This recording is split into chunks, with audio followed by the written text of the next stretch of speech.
E aí, pessoal, tudo bem? Vamos começar mais uma aula.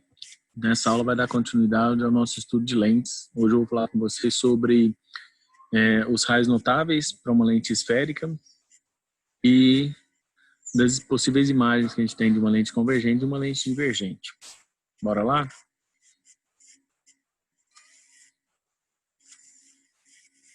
Então vamos nessa. Os raios notáveis que nós temos são 4. O primeiro deles é esse aqui, que diz todo raio que incide paralelo ao eixo principal. Desculpa, falei errado. Todo raio de luz que incide, né, ou seu prolongamento passando pelo foco objeto, ele vai refratar de modo que ele sai paralelo ao eixo principal. Olha o desenho. O raio de luz incidiu, passando sobre o foco objeto, ele vai refratar paralelo ao eixo principal. Numa lente divergente, não é o próprio raio que passa, é o caminho. Então, um raio incidiu, passando o caminho pelo foco objeto, refratou paralelo ao eixo principal. Então, esse é o primeiro raio notado. Parece que é um primeiro raio notado dos espelhos esféricos, né? Bem parecido. Só que não é refletido, é refratado. O segundo diz, todo raio que incide paralelo ao eixo principal refrata passando pelo foco, mas é pelo foco imagem. Veja, incidiu paralelo, refrata passando pelo foco imagem. No caso de uma lente convergente, é o próprio raio. Já na divergente, é o caminho. Então, incidiu paralelo, o caminho deve passar pelo foco imagem. O terceiro raio é o que passa pelo eixo óptico ou centro óptico. Diz que todo raio que incide passando pelo centro óptico não sofre desvio, tanto na lente convergente quanto na lente divergente.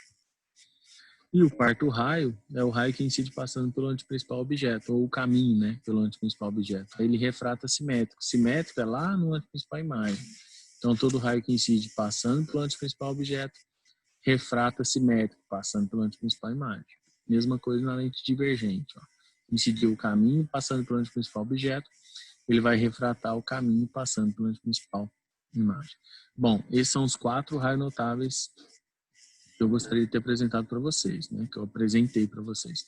Agora a gente vai falar das imagens formadas de um objeto sobre o eixo principal de uma lente, convergente e divergente. Vamos começar pela convergente? São 5 possibilidades. O objeto antes do anteprincipal, o objeto sobre o anteprincipal, o objeto entre o anteprincipal e o foco, e o objeto sobre o foco, e o objeto entre o foco e o centro óptico. 5. Na lente divergente é uma só.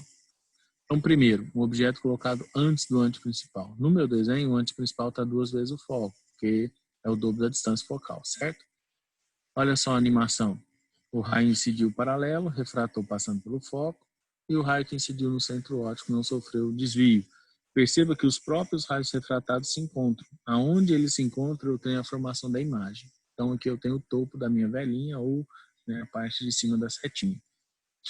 Essa imagem pode ser classificada em real virtual, direita invertida, maior, menor ou do mesmo tamanho que o objeto. Ela, nesse caso, ela é real, porque é formada pelo encontro dos próprios raios refletidos. Ela é invertida porque ela é de cabeça para baixo. E ela é menor. O tamanho dela em relação ao objeto é menor. Segunda posição, o objeto está sobre o anteprincipal. De novo, vou usar os mesmos raios notados. Ó. Incide paralelo, refrata passando pelo foco, incide passando pelo centro óptico, não sofre desvio. Olha a animaçãozinha aqui. Percebam que o meu objeto sobre o anteprincipal ele vai produzir uma imagem também sobre o anteprincipal, só que o anteprincipal é imagem.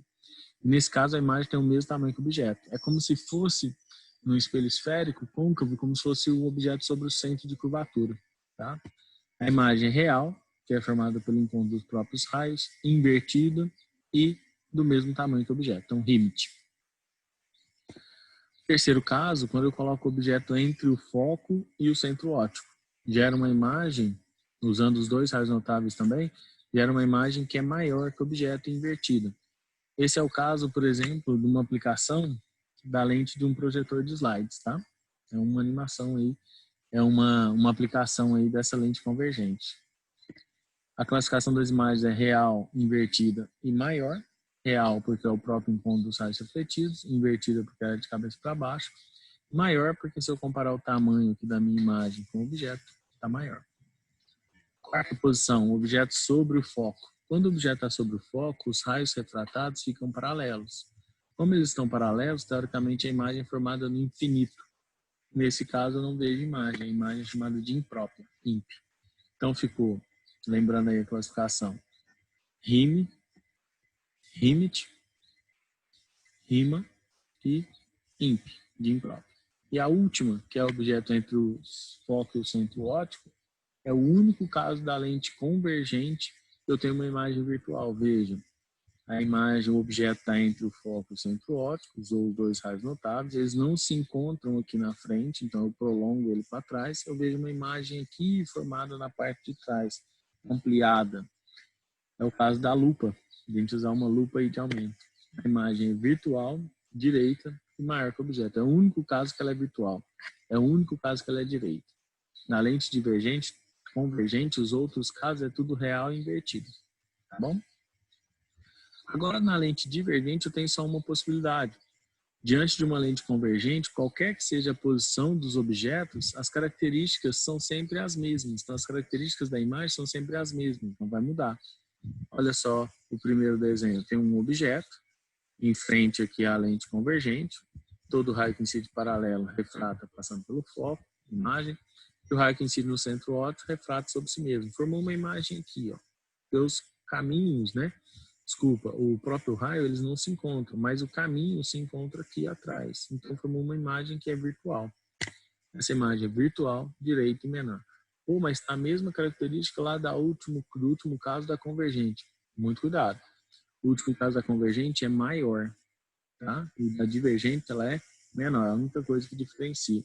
Então, lente convergente só gera imagens virtuais, direitas e menores. Se for virtual, né, de modo geral para as lentes, eu tenho a possibilidade de ser maior ou menor.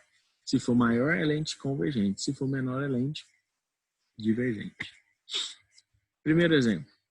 Tem um objeto, ó, representado aí, o eixo principal de uma lente e a imagem desse objeto, ó. Aí ele pergunta, o centro óptico da lente coincide com qual posição indicada? Com qual número? Galera, a gente tem que lembrar do raio notável que passa pelo centro óptico. Não basta eu desenhar um raio notável unindo o topo do objeto com a imagem, que o local que ele cruzar com o eixo principal vai ser exatamente o nosso centro óptico. Então aqui eu tenho centro óptico, quer dizer que no ponto 2 eu tenho centro óptico, a minha lente está localizada aqui, nessa região, beleza? Então o ponto é o ponto 2. Como que eu descobri isso? Usando apenas o raio notável que incide passando pelo centro óptico, certo? Aí eu sei que ele sai do topo do objeto e vai até o topo da imagem. Segundo exemplo. A figura a seguir representa duas lentes esféricas e seus eixos ópticos coincidentes. Então está aqui duas lentes, a primeira lente e a segunda lente. Tem o foco da primeira lente e o foco da segunda. Posicionou elas de modo que o foco está na mesma posição, né? O foco para lente 1 e o foco para lente 2 estão na mesma posição. Incidiu um raio aqui na primeira lente, que está espaçado em 10 centímetros, ele convergiu, passou pelo foco e saiu paralelo de modo 5 centímetros. Aí a pergunta é, qual a relação entre o foco da primeira lente e o foco da segunda? Galera, observa dois triângulos aqui. Esse triângulo maior formado na lente 1, ABF, e o triângulo menor, A', FB'. Eu tenho a altura do triângulo, que é F1, e a altura do triângulo, que é F2. Tenho a base, que é 10, e a base, que é 5. Semelhança de triângulos, 10 para F1 é igual a 5 para F2. Multiplica cruzado e isola, eu tenho que F1 é o dobro de F2. Então, resposta certa, letra C. Bom, galera, o que eu tinha pensado para essa aula de hoje é essa discussão de formação de imagens em relação a uma lente. Espero que vocês tenham entendido. Se gostou aí, né, dá um joinha aí no canal e segue o canal, segue o vídeo, segue a gente. Até mais. Beijo, até a próxima.